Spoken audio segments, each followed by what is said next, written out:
Gratidão, imensa gratidão. Meninas, que aula linda, que aula colorida, que aula sensível. Quanto aprendemos aqui com vocês. Gratidão imensa, em nome de todo o nosso grupo. A Karina pergunta assim: há feministas que não consideram Frida feminista, já que sua vida foi de grande devoção e até dependência afetiva por Diogo Rivera? Mesmo sendo uma relação abusiva em muitos aspectos? O que vocês acham? Então, é o mesmo questionamento que foi feito a Simone de Beauvoir, né? Com a relação que ela teve aberta com o Sartre. Isso também foi falado. O que eu acho que é importante a gente fazer aqui é uma separação entre a vida e a obra, no sentido dos questionamentos que a obra traz em relação à cultura que é vivida na vida pessoal, né? Porque essas mulheres, elas tiveram que se afastar do pessoal nas suas obras para se ver como vítimas dessa cultura, não é? Tanto que a própria Simone de Beauvoir negou o casamento, né, o casamento civil com Sartre em vários momentos, justamente por conta dessa percepção que ela tinha em relação ao casamento, numa relação hierárquica diferente, né, por ele ser homem e ela ser mulher. E o que a gente vê na obra da Frida é meio que, apesar de ser uma obra biográfica, como ela mesma, autobiográfica, como ela mesma diz, extrapola a vida, né? Porque ela traz tabus, ela traz reflexões que ela, na vida dela, não fez, né? Em relação ao Diego. Então, dizer que a Frida, a obra da Frida não é feminista por conta da vida pessoal dela, eu acho que é um pouco injusto, né? Porque eu acredito que a obra, o caminho que ela segue como artista, foi o subterfúgio para ela questionar a própria cultura machista na qual ela estava inserida, ainda mais no México, né? Nós sabemos que os países aqui da América do Sul, né, nós também, inclusive, aquele quadro que a Cristina mostrou, umas facadinhas, foi só uma facadinha, a gente vê isso nos noticiários aqui do Brasil todo dia, né? Então, esse movimento de buscar na arte respostas para questões da vida, esse distanciamento, né, que a arte traz, eu acho que torna, sim, a Frida Kahlo feminista, pelo nível de reflexão em que ela chega na obra, né, partindo do sofrimento da vida. O que eu acho que mais atrapalhou, e eu falei isso na apresentação, as questões de saúde física, e que depois desembocaram também em questões de saúde mental, foram interrupções, né? Eu acredito que se ela tivesse tido saúde, se ela tivesse tido uma vida saudável, ela poderia ter refletido muito mais, ter produzido muito mais. Mas aí eu não sei se ela teria ido para a medicina, né, professora? Se ela tivesse conseguido ir para a medicina, talvez a gente tivesse perdido, né, entre aspas, a artista que foi Frida Kahlo. Talvez ela fosse artista na arte médica, né? Mas aí nós, né, talvez não teríamos as reflexões no nível artístico conforme a gente teve. E só mais uma coisinha que eu queria dizer, que foi da parte da Cristina, a professora propôs nessa edição que a gente não estudasse mulheres escritoras. E a gente descobriu uma faceta, né, escritora da Frida Kahlo. Claro que ela não ganhou dinheiro, né, com a escrita, ela não publicou nada em vida, mas o conjunto da obra dela, de cartas e diário e outros escritos esparsos que ela deixou, tem características literárias profundas. E eu, inclusive, gostaria de propor que um dos trabalhos que fosse escrito sobre a Frida explorasse esse lado. Até porque dentro dos estudos literários, que é a minha área, não há. Quando eu fui descobrir essa faceta da Frida e fui pesquisar para a apresentação de hoje, eu encontrei apenas um artigo que fazia análise do diário da Frida, do ponto de vista literário, e nada mais. Então, eu acho que até um ineditismo aí, né, do ponto de vista científico, a partir da obra da Frida Kahlo. Sem dúvida. E eu também fiquei chocada, né? Porque eu não sabia desse detalhe. Inclusive, ela foi elencada como uma das 10 que nós estudaríamos, porque em momento algum soubemos, ou pelo menos as pessoas que responderam o formulário de adesão, não me colocaram Frida como sendo beletrista, mas uma pessoa que não é beletrista, né? Não era supostamente beletrista, que elencamos aqui. Se eu soubesse, talvez nem tivesse colocado. Olha só, a gente ia perder, né? Foi por um acaso absoluto. Foi, ainda bem, com certeza. Larissa pergunta assim: Frida Kahlo pode ser considerada uma artista ou mulher atemporal? Cristina, o que é que você acha? Eu acredito que sim, né? Tanto que até hoje, né, nós temos ela ainda mantém essa influência. O museu, né, a casa de Frida Kahlo, é um dos lugares mais visitados lá no México, né, mais visitados, riquíssimo, né, muitos registros. Então, com certeza, ela é uma mulher atemporal, né, além do seu tempo. Tanto que ela influencia até hoje, tanto na moda, como nós vimos, né, tem livros sobre isso, quanto na pintura, nas frases, né, nas citações dela. Enfim. E também as temáticas que ela trabalha nas obras ainda são tabu, né, no mundo feminino. Com certeza. A gente pensar aí a Cristina mencionou isso com muita clareza na parte dela da apresentação, o aborto. Né? Nós temos visto recentemente no Brasil vários casos de meninas que foram estupradas e tiveram proibição de abortar, mesmo sendo legal, mediante a lei, né, por questão de machismo, por misoginia. As facadinhas também, né, essas falas misóginas que são causadoras de feminicídio, os estereótipos, né, como eu falei lá no início, aquela primeira foto em que ela aparece com vestimenta masculina, e depois no quadro, no autorretrato do cabelo cortado, que ela também faz uma crítica, né, a essa embalagem, né, que a sociedade coloca como feminina, e o estereótipo. O cabelo sendo uma representação da feminilidade, né? Mulheres de cabelo curto também sofrem, né, preconceito até hoje na sociedade. Mulheres lésbicas, né, que têm um estilo às vezes menos feminino, né, naquilo que a sociedade coloca como feminino. Então, se a gente pegar as temáticas que foram discutidas pela Frida nas obras, sim, são atemporais e são coisas que até hoje nós discutimos. E, infelizmente, né, olhando a atualidade, mesmo com tantos avanços, eu acredito que a gente ainda vai demorar muito tempo, né, para resolver essas questões e tirá-las, inclusive, da condição de tabu. Na própria América Latina de língua espanhola tem a famosa onda verde, né? São as mulheres que vão para a rua questionar especialmente o aborto e as altas taxas de feminicídio. Como eu disse, né, nós vivemos aqui em países, né, que são muito machistas por herança europeia e católica, e acho que esses movimentos atuais só têm a repetir, né, infelizmente, claro, as questões que a Frida começou a trazer desde o começo do século XX até o falecimento dela em 54. Uhum. O que é que vocês aprenderam mais nessa aula? O que é que chamou a atenção de vocês que vocês não sabiam? Além do fato de ela também trabalhar com a palavra escrita, né? A gente não sabia desse detalhe. Para mim foi realmente uma surpresa imensa. Vocês, o que é que vocês tiraram assim dessa aula que foi algo que vocês não sabiam de forma nenhuma e acabaram captando com a pesquisa? Eu acho que não tem como não falar, né, da Frida escritora, e especialmente o movimento, né, ao qual ela, teoricamente, né, conforme os estudos, é o estridentismo. Eu nunca tinha ouvido falar desse movimento, e eu fui ler sobre ele, né, por conta dessa classificação, mesmo a Frida tendo a vida toda rechaçado classificações, pós-morte, né, as obras automaticamente são classificadas, né, de alguma forma.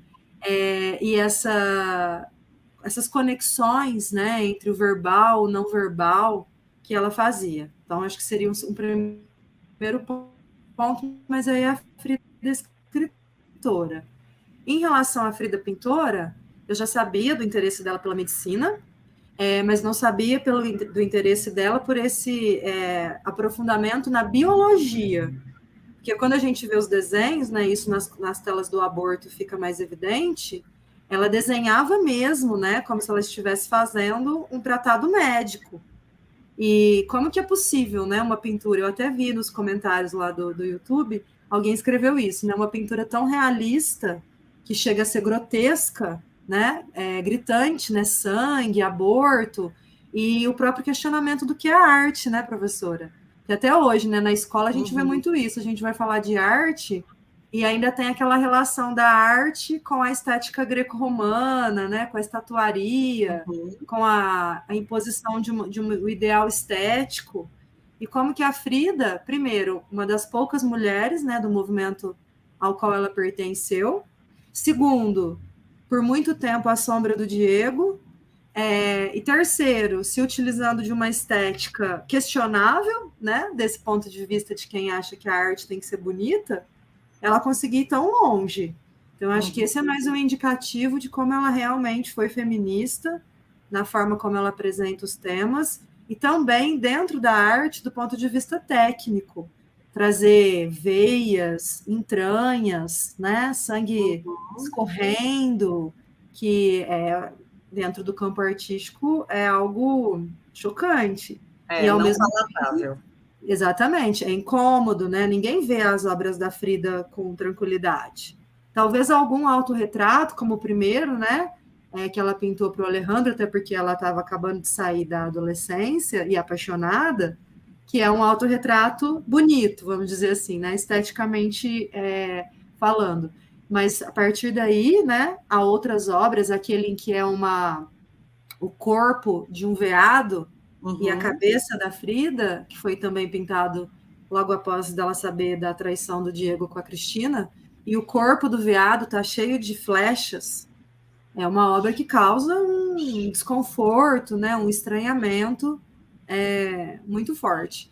E descobrindo, né, o interesse dela pela medicina, lança uma luz, né, nessa estética que ela traz nas obras. Que, assim, eu não sou da área de arte, mas o pouco que eu conheço é muito inédito. Eu acho que até hoje é difícil dizer que uma outra pessoa foi por esse mesmo caminho. Acredito eu, pelo menos na América Latina. Perfeito. Cris, o que é que te trouxe essa aula de novidade? Coisas que tu não sabias de forma nenhuma, além do que já foi mencionado, e que para você foi uma surpresa.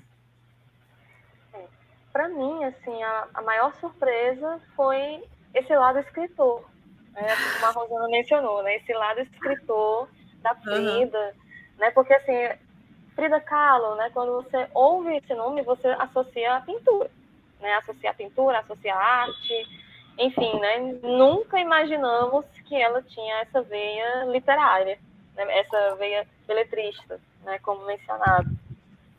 Sobre as pinturas, ter esse lado mais voltado para medicina e realismo, eu já sabia, né? Eu já tinha esse conhecimento, até porque eu já, né, como a gente é professor de escola de ensino médio e dá aulas de artes e literatura, acaba que trabalha um pouco também sobre isso.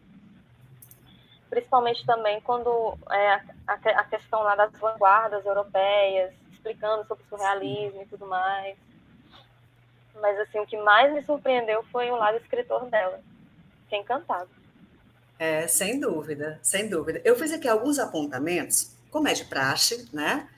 Para poder colaborar com vocês na aula. Achei a aula excelente, muito completa, muito didática, cumprindo o horário. Aula perfeita.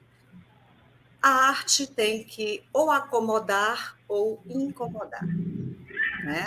A gente aprecia a arte ou para nos acomodarmos com ela, de alguma forma deslumbrados com ela, ou incomodados com a vista arranhando por algum motivo. Normalmente, Esse incômodo é de ordem moral, né? Porque aquele quadro, ou aquele filme, qualquer arte que seja que estejamos vendo, nos deixa, de alguma forma, incomodados. A arte dela, muita gente acha que por ela ser muito colorida, né, gostar de amarelo, de vermelho, de azul, de verde, de ter morado numa casa azul na sua vida inteira, né, ter nascido ali, ter morrido ali, não é que ela passou a vida inteira lá, mas ela passou grande parte da vida naquela casa, nascendo e morrendo na própria. Então, a cor está muito presente na vida da Frida, muito embora ela tenha tido uma vida profundamente em preto e branco em vários momentos, não é verdade? Então, essa profusão de corações, de fetos, de artérias abertas, de sangue abundante ou gotejante, as cores um pouco agressivas, pés, né, uma ênfase nos pés, na perna direita, tudo isso nos remete a essa vida sofrida que Frida teve, infelizmente, e que tão bem soube transpor para a sua arte. Nós temos muitos retratistas, tal como ela, né? Eu coloquei aqui alguns que eu elenquei, muito poucas mulheres, na verdade. Eu elenquei Frida, Tarsila do Amaral, Artemisia Gentileschi, que nós estudamos nessa edição, Sofonisba Anguissola. Essa eu nunca tinha ouvido falar. Eu peguei enquanto a gente estava tendo a aula, que é também uma italiana. Então, Frida mexicana, Tarsila brasileira e duas italianas, Artemisia Gentileschi e Sofonisba Anguissola. O resto que eu peguei aqui, todos homens. Rembrandt, Picasso, Van Gogh, Velázquez, El Greco, Goya, Munch, Gian Lorenzo Bernini. Todos esses também, e muitos outros, foram autorretratistas. Só que a Frida, para muito além da sua dor, ela também plasmou o que estava ao redor. Os abusos que ela sofreu a vida toda, ela já sofreu bullying, só de ser uma pessoa diferente do que era convencional, já foi o primeiro passo do bullying, que ela sofreu a vida toda. Tá? Ela sempre foi a estranha em todos os locais que ela pisou. O fato de ser uma pessoa que tem monocelha, né? Essa região aqui se chama glabela. E tem pessoas que têm uma sinófris, que é uma junção das sobrancelhas, que era o caso dela, né? A sinófris que ela tinha, que é justamente a monocelha. O fato de ser monocelhada já traz para si um certo asco de algumas pessoas, uma ojeriza por parte de outras, um estranhamento por parte de todos. As pessoas ali a viam de forma diferente, por uma questão familiar também que ela trazia, né? A junção de uma pessoa de origem hispânica e uma pessoa de origem judia, que já vinha de outros casamentos, então já trazia outras pessoas para a relação familiar, relação essa na qual ela era a filha preferida. Então, já existia aí, entre ela e o pai, uma relação de muito carinho, que ela acabou refletindo no homem que ela escolheu erradamente. Infelizmente, que acontece com todas e todos nós. É super normal fazermos más escolhas emocionais, né? O campo aí é o romântico, é o sentimental. Acontece com todos e todas nós. O fato de se vestir como homem, algumas vezes, para quebrar o estereótipo, muito interessante, né? Trazermos aqui à tona como foi trazido. Porque isso não a fez menos mulher, nem menos feminina, nem muito menos pessoa. Ou seja, ela mostrou ao que veio e surpreendeu.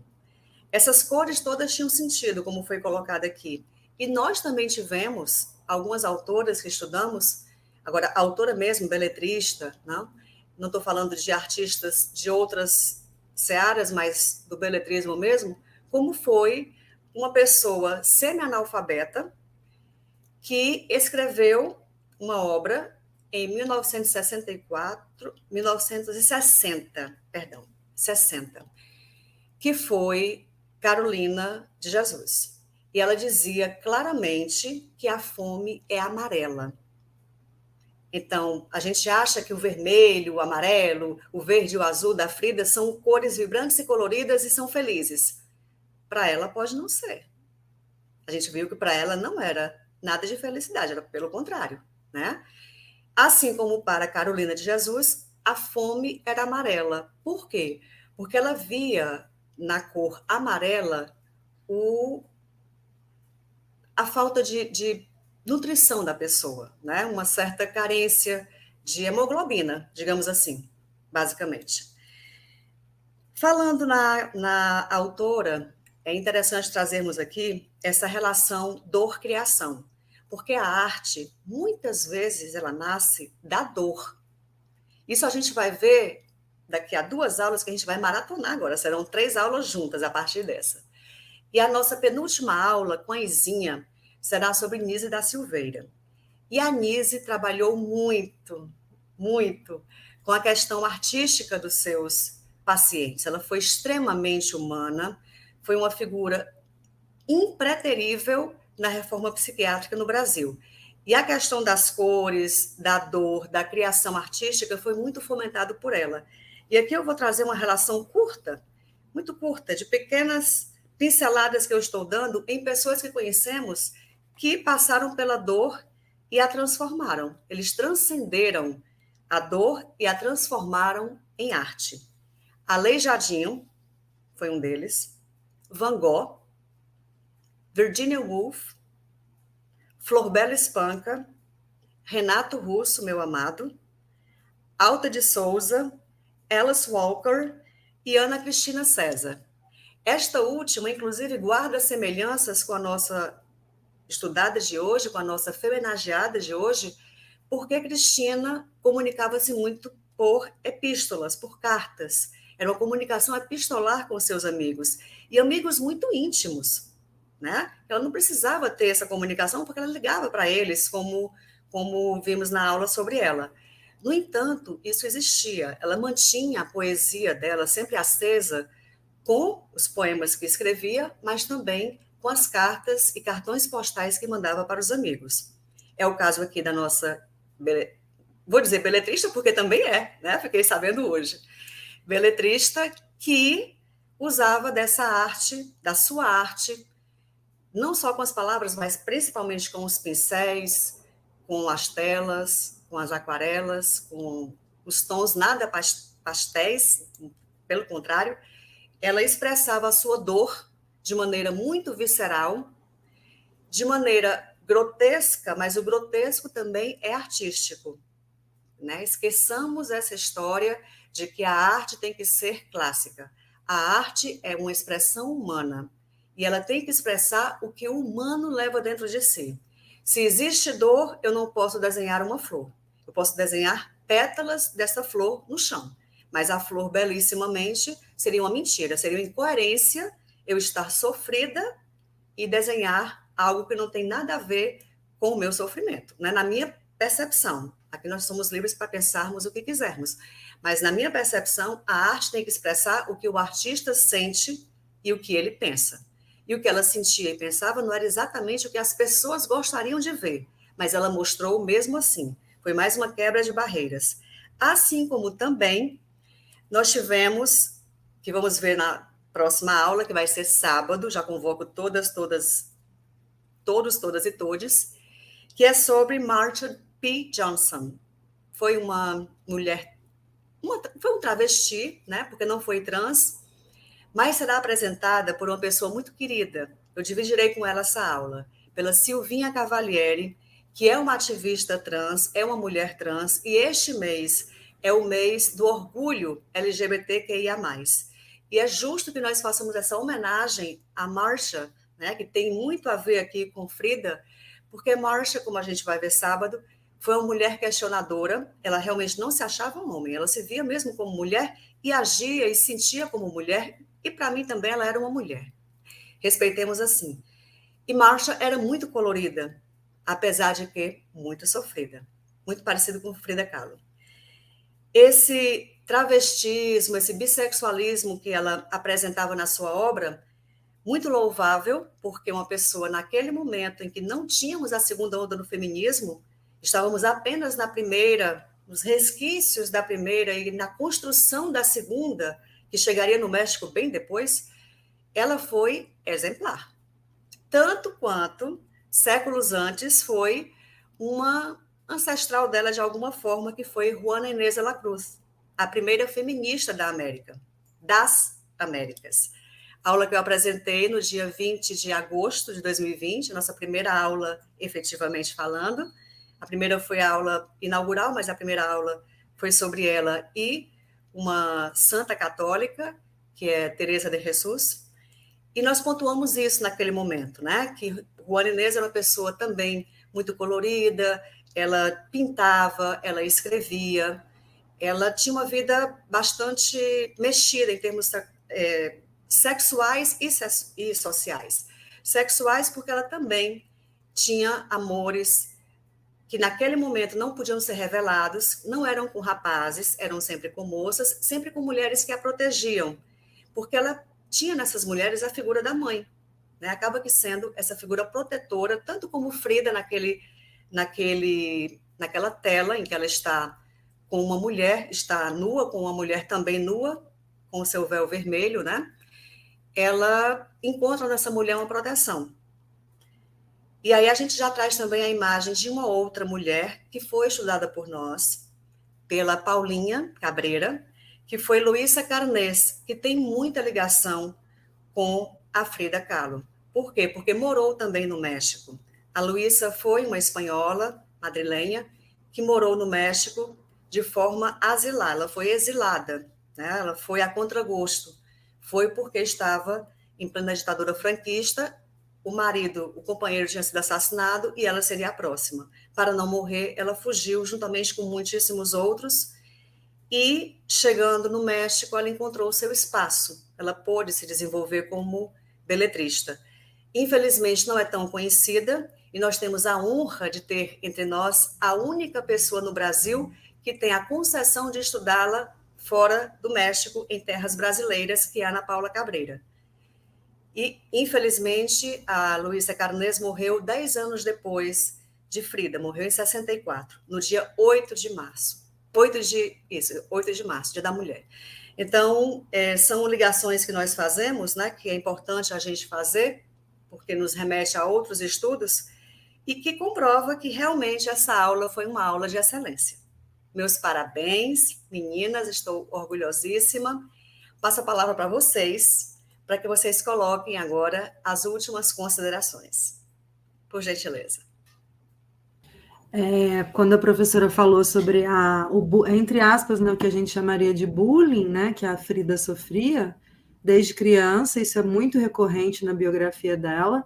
Ela era chamada de perna de pau, né, na infância, porque ela tinha deficiência na perna direita, e foi ainda na infância que ela começou a usar saias longas com a intenção de esconder, né, um mecanismo de defesa, né, um subterfúgio que a acompanhou durante a vida, mas claro que depois, com o amadurecimento e com os obstáculos, né, pelos quais ela foi passando, o movimento reflexivo que ela fez, né, apesar dela ter continuado a usar as roupas, isso já ganhou um outro significado, né, que tinha muito mais a ver com a questão da cultura mexicana. Num momento, e aí pegando a fala da Cristina quando ela mencionou as vanguardas, aqui no Brasil não foi diferente, o movimento, né, do modernismo brasileiro, que se repetiu no muralismo mexicano, de negação, né, ao que era europeu, e da busca das raízes, né, do país, sem essas interferências do colonizador. E a Frida, ela foi na contramão desse movimento, apesar dela ter também na obra dela, isso é inquestionável, né? Nós vimos lá no quadro o manto, né? As roupas, né, que ela utilizava, tudo isso faz referência à cultura mexicana, mas ela não parou aí, né? Nessa questão da valorização da cultura mexicana, como o próprio Diego fez, né? Quando ele foi pintar, ele chegou a pintar alguns murais nos Estados Unidos que foram cobertos, foram apagados, porque ele levou referências marxistas, né, e comunistas que naquele momento não eram aceitas, justamente no sentido do questionamento. A Frida foi além, porque ela conseguiu preservar, né, a cultura mexicana de raiz, até porque ela era uma mulher mestiça, e, ao mesmo tempo, por meio dessas raízes, refletir sobre a condição da mulher. E é por isso que ela foi tão única, né? Quando a gente foi estudar ali o movimento artístico do momento, em todos os movimentos, todas as pesquisas que a gente fez sobre os movimentos artísticos, a Frida se sobressai por isso, porque ela pega o pontapé, né, desse movimento de valorização da cultura mexicana, mas ela não fica aí. Ela utiliza isso para refletir sobre a questão feminina também.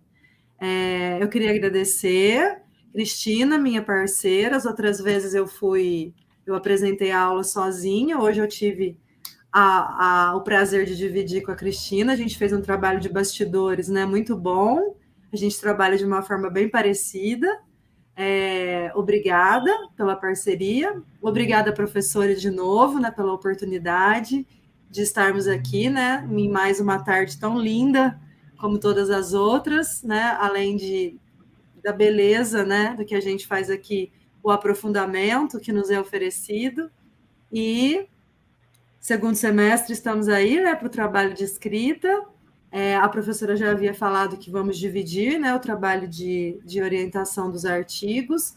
Então, para quem não me conhecia, né, só tinha visto meu nome lá, sou eu. E vamos que vamos, né? Que o objetivo do grupo, né, como a gente sempre fala, resgatar essas mulheres, né, nas mais diferentes áreas e levar esse legado para questionar o que a gente vive hoje, né? Com certeza. Muito obrigada. Gratidão, Rosana, gratidão, muita gratidão. Cris. No mais, eu também gostaria de agradecer, né, pelo momento, por estar aqui. Também é a minha primeira aula que eu ministro compartilhada, né? Na edição anterior, eu dei uma aula sobre Emília Freitas, né, sozinha, né, com a ajuda da professora Iris. Então, assim, o sentimento que eu tenho hoje é de gratidão, né, gratidão por tudo, por estar aqui, por estudar, né, ter tido aí o privilégio, né, de estudar sobre Frida, conhecer a versão além da pintura, né, além da pintura. E, assim, fiquei tão encantada que eu até olhei no meu armário, né, que eu sempre vejo a professora vindo com cores, né, parecidas. E, assim, eu falei assim, não, vou procurar algo também. Aí encontrei esse vestido azul. E aí vim com o vestido azul, né, para fazer aí essa referência. E com a minha canequinha aqui florida, né, também. Perfeito. Maravilha. Até na canequinha nós combinamos. Muito bom. E no mais, o sentimento é de gratidão. Gratidão a você, a vocês. E é isso que é a magia do Filhas de Avalon também. Pessoas que nunca se viram, que possivelmente nunca vão se ver fisicamente falando, mas que criam parcerias internas que são extremamente frutíferas, que são prolíficas. Isso me faz muito feliz, porque é difícil a gente vender essa ideia, né, de um trabalho conjunto, compartilhado, no qual as pessoas não se conhecem, mas têm que dar o máximo de si para que o trabalho flua e frua, né, de forma natural e com campo semântico parecido, com a mesma técnica de escrita, com arestas aparadas. É aí que está também a magia do nosso grupo de estudos, que é único, hein? Olha que eu conheço muitos, mas como o nosso, não conheço nenhum. E com certeza não há de ter outro. É o nosso. Só fazendo aqui um adendo, para não deixar passar nada, como vocês sabem que eu não deixo passar nada, ela se vestia de Tijuana, né? Como a gente já sabe, que é essa roupa folclórica mexicana, que é tão valorizada até hoje, não ficou no passado. Lembrando que Tijuana é um dos locais mais perigosos do mundo. É um dos locais onde mais se matam mulheres. Não em vão, ela foi tão abusada a vida toda, com bullying, mas principalmente pelo companheiro que ela escolheu para passar a vida com, né? E você fica pensando, meu Deus, como pode uma pessoa como Frida, tão vanguardista, tão feminista, mesmo que essa palavra não fosse usada naquele contexto ali, como ela aguentou aquele homem? Cultura, gente. É a cultura. É como aqui no Ceará, né? É como o Brasil. Nós somos o 5º país que mais mata suas mulheres. E aceitamos, porque se não aceitássemos, não estaria como está. Concordam comigo? Só chegou a esse ponto porque nós temos leis extremamente brandas, extremamente permeáveis, que passam por ela os grandes cardumes e ficam presas às sardinhas. Então, dessa forma, a gente não tem como mudar, né? Só mudamos se conseguimos quebrar as estruturas, pilares e pilastras, que foi o que fez Frida Kahlo com a sua vida. Lembrando também, só uma ligação que eu fiz agora por último, a questão do sensombrerismo, que era a expressão de quebra com o que havia de normal na literatura mexicana naquele momento, feita pelas pessoas que compunham o grupo da Luísa Carnés em seu momento, né, que era o Sem Chapéu. Naquele tempo, andar sem chapéu era algo até indecoroso, desrespeitoso. E aqui a gente tem a ligação do boné, né, com os cachuchas. Ou seja, tem toda essa simbologia que perpassa aí essas escritoras que nós estudamos. Minhas queridas, gratidão imensa. Foi uma aula extremamente rica. Vamos agora maratonar. Sábado nós temos Marsha P. Johnson comigo e com a Silvinha Cavalieri. Na próxima quinta-feira, horário normal, de 15 às 18, como sempre, nós temos a Izinha, minha amada irmã, Conise da Silveira, e eu fecho a edição no próximo sábado com Maria de Magdala. Preparem-se para as 3 aulas, mas principalmente para a última, tá? Que eu não tenho como fazer tapumes aqui, a gente tem que ser verdadeira, né? E tem que mostrar o que a gente encontra nas pesquisas, tá certo? Minhas amadas, muito obrigada mais uma vez, obrigada o nosso apoio técnico e social, nosso apoio técnico, Ramon Rodrigues, muito obrigada, meu querido, muito obrigada, Santinha, pelo apoio social, meninas, professora Rosana Pugina, doutora Rosana Pugina, professora Cristina Mendes, amadas filhas de Avalon, desde o nosso primeiro momento, gratidão, que a deusa as abençoe abundantemente.